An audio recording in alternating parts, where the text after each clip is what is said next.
terceira doença que eu quero falar para vocês é essa doença da urina em xarope de bordo, tá? Então tem muitos dados sobre essa doença. Ela é causada, então, por uma deficiência nessa enzima aqui, que é a desidrogenase de aminoácidos, de alfa-cetoácidos de aminoácidos ramificados, tá?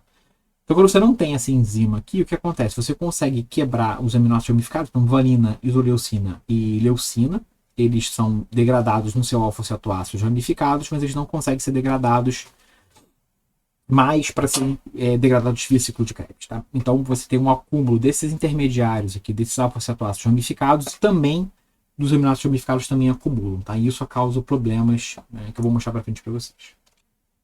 Então, quais são as consequências de base? Então, esse excesso de leucina compete com o transportador de aminoácidos na barreira hematocefálica, tá? Então, quando você tem um excesso de leucina no sangue, ele acaba sendo mais transportado para o cérebro do que os aminoácidos. Então, você tem deficiência de alguns aminoácidos nos neurônios, o que pode ser importante para causar parte dos danos que a gente vê nessa doença, tá? Então, você tem problemas do metabolismo ou desenvolvimento dos neurônios porque eles não têm os aminoácidos que eles precisam para construir as proteínas, porque tem muito mais leucina do que eles precisam e menos aminoácidos importantes.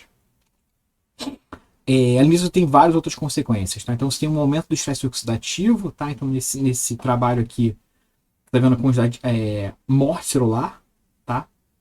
Então, aqui as células controle, que é o branco, e nessas cinza ou preto você está colocando os alfa-cetoácidos e os aminoácidos ramificados, tá? E você tem morte das células gliais. Mas se você dá antioxidantes, tá? Então, glutationa, eliname, troloxan, todos são diferentes antioxidantes, você consegue impedir a morte celular, tá? Então, de alguma forma, parece que esses alfa-cetoácidos ramificados estão causando o estresse oxidativo, então se você consegue bloquear esse estresse oxidativo, você consegue salvar essas células, tá? Então, parte do problema é causado por alguma forma de estresse oxidativo que esses alfa-cetoácidos causam. Você também tem uma inibição direta do metabolismo energético, tá? Então, você dá aqui, por exemplo, se você dá leucina, isoleucina ou valina, tá? Em média atividade de alfa-cetoglutarato descarboxilase ou alfa-cetoglutarato desidrogenase, você não vê problemas, tá? Então você não consegue ver que a inibição é zero, tá? E que você tem alguma inibição, mas é pouca, 14%, 8%, 8%. Mas se você dá agora o alfa-cetoácido ramificado derivado desses aminoácidos, tá? E você vê uma inibição mais alta, 30%, 40%, 80% da inibição dessas enzimas envolvidas com metabolismo energético. Tá? E essa inibição ela é uma inibição competitiva. Quando você faz a cinética enzimática, de alguma forma esses alfa-aminoácidos em excesso estão competindo pelo substrato original, tá? E você tem uma inibição dessas enzimas envolvidas com o catabolismo dos alfa-cetoácidos. Então você tem uma inibição do metabolismo energético generalizada. Com isso tudo você acaba tendo morte celular, né? Então, falei já para vocês antes, mas células gliais e neurônios são sensíveis à presença dos aminoácidos ramificados e seus derivados, tá? Então, se você der aqui, aumenta a quantidade desses, especificamente um alfa-cetoácido ramificado, você tem um aumento da morte celular de uma dose dependente, mas essas células são sensíveis ao excesso tanto do aminoácido como do seu derivado, tá? Então, se você dá leucina, valina, leucina, você tem morte celular, mas isso é mais acentuada quando você tem os alfa-cetoácidos ramificados. Mas o que é interessante é que se você junta os dois, tem um efeito sinérgico, tá? Então, se você dá o aminoácido sozinho, você tem esse nível de morte celular, né? Morre pouco. Se você dá o alfa-cetoácido ramificado, você tem essa morte aqui. Agora, se você dá os dois juntos, a morte é mais do que a soma. Tá? Isso que acontece no cérebro do paciente. Tá? Você tem as duas coisas juntas, então a consequência é bem alta. Você tem uma morte celular bem acentuada, tanto de células gliais quanto de neurônios, o que vai causar, então, um problema que a gente vê na doença. Além de você ter a morte do neurônio, você também tem uma redução do crescimento neuronal, tá? Então, se você pega hipocampo de ratos, tá? Que são modelo para essa doença, então eles têm mutações que causam uma similar a doença de urina e xarope de bordo, você vê redução da expressão do fator de crescimento nervoso. Tá? Então, além de você ter morte celular, você tem também uma redução da capacidade daqueles neurônios crescerem, tá? Piorando ainda mais o quadro da doença. Quais são os tratamentos possíveis para essa doença, então? Como eu falei antes, transplante de fígado seria uma forma de tratamento, tá? Então, se você pega um paciente que está comendo uma quantidade super baixa de leucina, tá?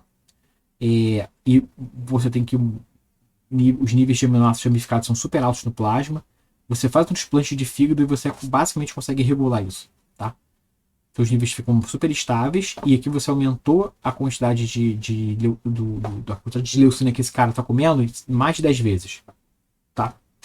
Então você deixa de controlar a quantidade de aminoácido ramificado que o paciente está comendo e ainda assim você consegue manter os níveis de aminoácidos ramificados em níveis normais, tá? Mas você também consegue fazer terapia celular, tá? Então é uma forma de você tentar curar a doença sem precisar transplantar um fígado inteiro. Em camundongos modelos, tá? Você pode, que eles fizeram nesse trabalho, foi um transplante de hepatócito. Em vez de você pegar um fígado de um camundongo doador e substituir o fígado inteiro, você pegou hepatócitos em culturas daquele camundongo, né? Uma cultura primária, pegou o fígado de um camundongo, manteve a cultura um tempo e depois recolocou no camundongo doente. E você consegue ver alguma melhora. Aqui ele está medindo a atividade da enzima que está falhando, tá? Então esse aqui é o camundongo controle, tem esse nível aqui. O camundongo doente tem pouquíssima atividade enzimática. E o camundongo transplantado, que recebeu algumas células, alguns hepatócitos do camundongo saudável, você tem um aumentozinho pequeno, tá? Dobrou aqui a quantidade de atividade enzimática, está muito longe de ser atividade normal, então você conseguiu esse aumento aqui. Esse pequeno aumento aqui já é suficiente para você ter uma redução significativa dos níveis de aminoácidos ramificados, tá?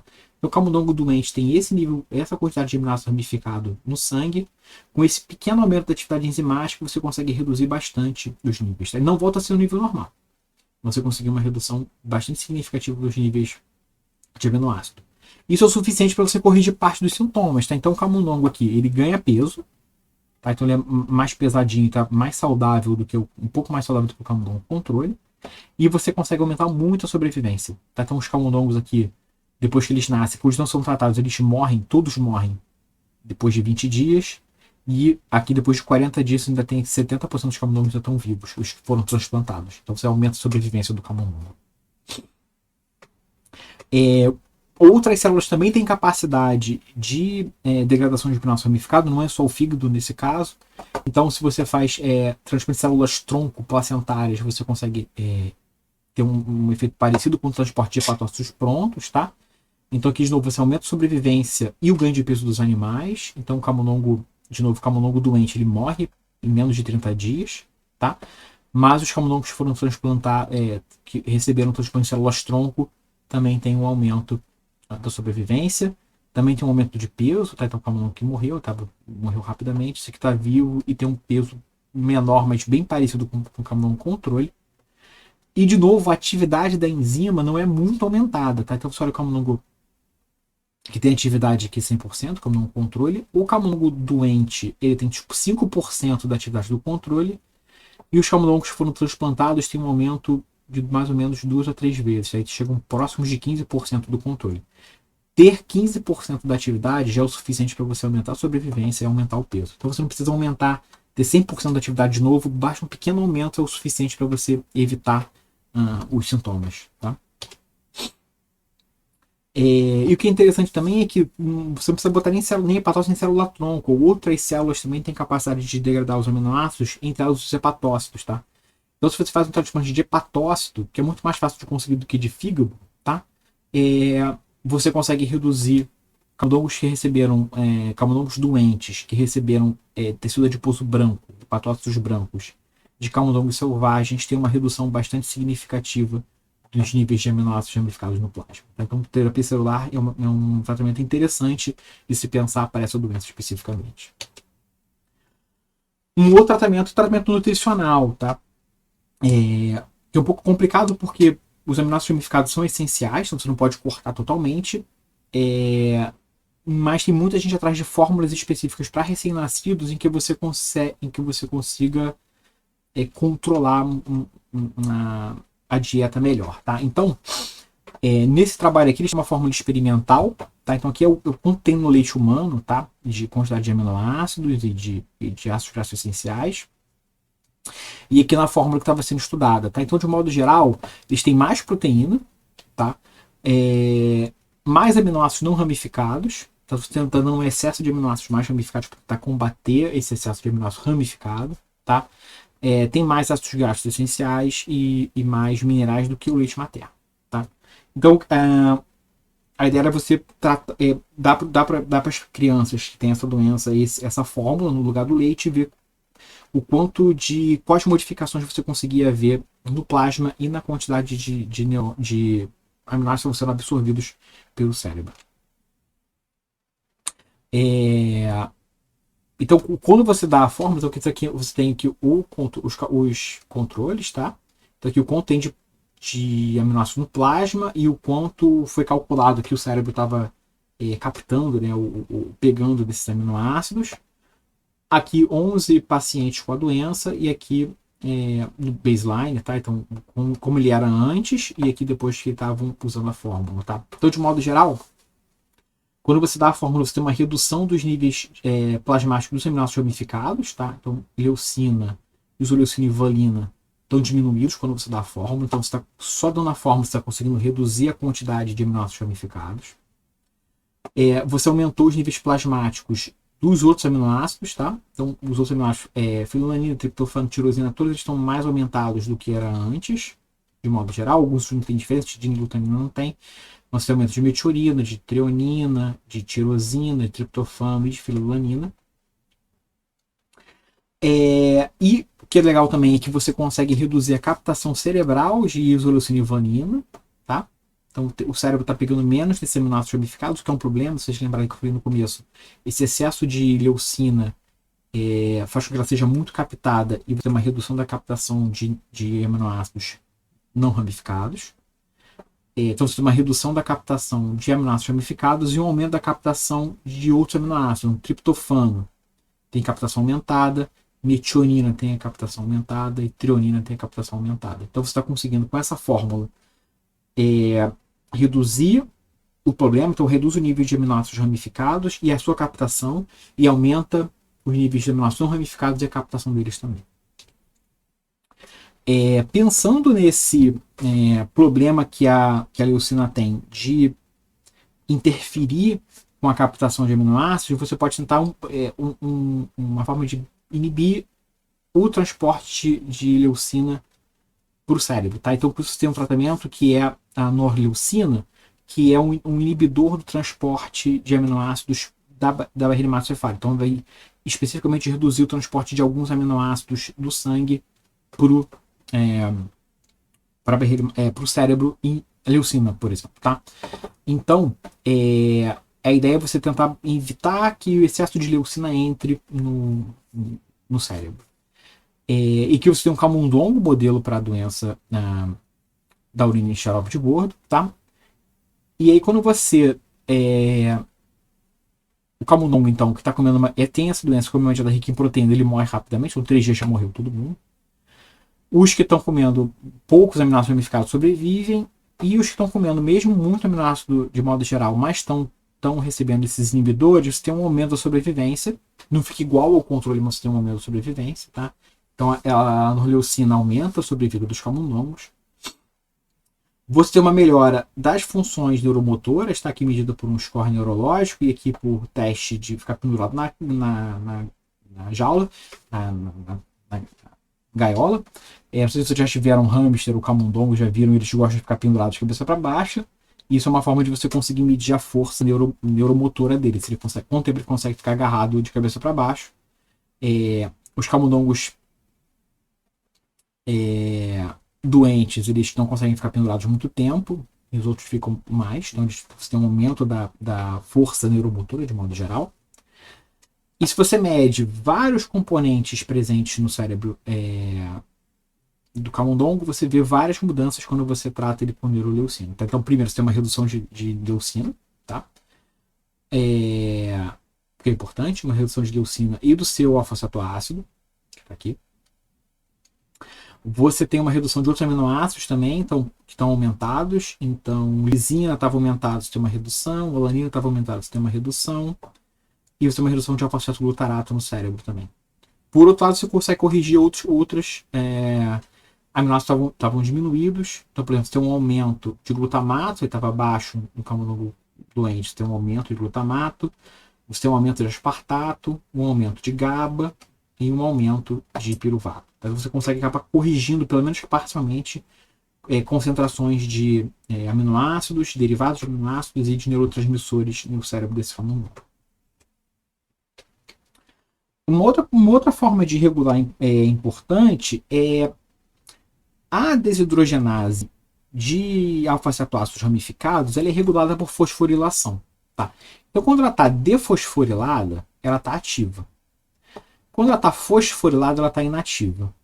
Quem faz a fosforilação e acaba sendo um inibidor dessa enzima é a quinase da desidrogenase de alfa-cetoácidos ramificados. Então, se você conseguir inibir essa enzima aqui, você consegue manter mais da desidrogenase ativa e com isso você poderia tentar corrigir parte do problema. Lembra que sempre depende de qual é a base molecular da doença. Se ela está totalmente não funcional, não adianta você tentar corrigir. Mas talvez ela tenha uma atividade baixa, tá? Então, se você conseguir manter mesmo essas enzimas com atividade baixa mais ativas possíveis, talvez você consiga corrigir pelo menos parte do problema. Então a ideia é, se você conseguir inibir a quinase e manter a desidrogenase mais ativa, talvez você consiga corrigir parte dos sintomas. E por acaso, o fenilbutirato que eu falei lá para frente, ele tem essa capacidade, tá? Então, pacientes que têm... são modelos, tá? Não, que são pacientes mesmo. Pacientes que têm essa doença, tá? Se você... Pacientes com a doença da urina xarope de bordo. Se você trata com fenilbutirato, você consegue corrigir, pelo menos em alguns pacientes você consegue ter esse tipo de correção. Então lembra, dependendo do paciente pode ter a mesma doença, mas a base molecular ser diferente. Então pode ser que um tratamento funcione para um ou não para outros, tá? Então, nesse painel aqui de cima, você tem os aminoácidos, diferentes pacientes, os aminoácidos e seus alfa-cetoácidos ramificados. E o paciente 3, por exemplo, ele responde super bem. Tá? Então você tem uma redução de leucina, de valina e dos 3 alfa-cetoácidos ramificados. O paciente 4 também conseguiu uma resposta boa, uma redução de leucina e dos aminoácidos. E o paciente 5 também. Tá? Então, dependendo do paciente, você consegue ter uma resposta interessante, tratando com fenilbutirato, uma redução dos aminoácidos e dos alfa-cetoácidos ramificados. Por que isso acontece? Aqui em linfobacitos em cultura, quando você trata com fenilbutirato, tá? Desses pacientes, tá? Se você pegou a célula do paciente de cultura, pacientes controle, pessoas saudáveis, você tem um aumento da atividade da enzima. E nos pacientes, desses mesmos pacientes que você tira a célula dele, bota em cultura e trata com fenilbutirato, você consegue medir um aumento da desidrogenase, tá? De alfa-cetoácidos que é ramificado. Então você está tendo de alguma forma uma ativação da enzima que está defeituosa. Uma coisa interessante de reparar aqui, os controles têm tipo de entre 60 e 40 de atividade, enquanto os pacientes têm no máximo 6 ou 7. Tá? Mas você consegue corrigir, se os pacientes que têm bem pouco aqui, tá? Esse aumentozinho aqui é bem significativo. Então o paciente 3 tem uma atividade super baixa, 4 e 5 foram os que mais tiveram melhora, esse aumentozinho aqui talvez seja o suficiente para você ver uma melhora. Por que o fenilbutirato tem esse efeito? Agora que você olha em que eles fizeram com camundongo, tá? Mediram a fosforilação da desidrogenase. Se vocês olharem aqui, quando você trata com fenilbutirato, a fosforilação some. E o placebo ele continua fosforilado. Então, de alguma forma, ele está inibindo a fosforilação da enzima e isso está mantendo ela mais ativa. Uma outra forma é você conseguir um inibidor direto dessa quinase. Tá? Então, se você conseguir um inibidor direto dessa quinase, você, em teoria, manteria a desidrogenase defosforilada e mais ativa. Então, nesse trabalho aqui, tiveram olharam vários compostos buscando inibidores. Tá? Eles escolheram esse cara aqui, que era o número 5. E eles viram que, de fato, você conseguia ter um aumento da atividade da desidrogenase. Tá? Então, Você não viu um aumento no fígado, mas você viu um aumento significativo no rim, no coração e no músculo quando você tratava com esse composto, tá? No controle, mas quando você olhava no. Não, aqui é desculpa, aqui no A é no camundongo doente, tá? Então você não viu aumento no fígado, mas. Bom, você viu um aumento de modo geral, você viu um aumento não muito grande no fígado, mas tinha um aumento significativo, aumento de novo no rim, no coração e no músculo. Mas via esse mesmo aumento que você também era capaz de ver quando você tratava os camundongos controle. Então, né, de qualquer forma, estava tendo um aumento da atividade da desidrogenase. Por que isso acontece? Porque você tem uma redução na fosforilação. Então, se você está em quantidades crescentes do composto que eles estavam testando, você via que a fosforilação da enzima sumia. De novo, fígado, rim, coração ou músculo, essa atividade sumia. Tá? E com isso você viu uma redução dos níveis dos aminoácidos ramificados. Então, uma redução de leucina e isoleucina, uma redução de valina também. Então, você estaria, de alguma forma, um novo fármaco para tentar controlar essa doença.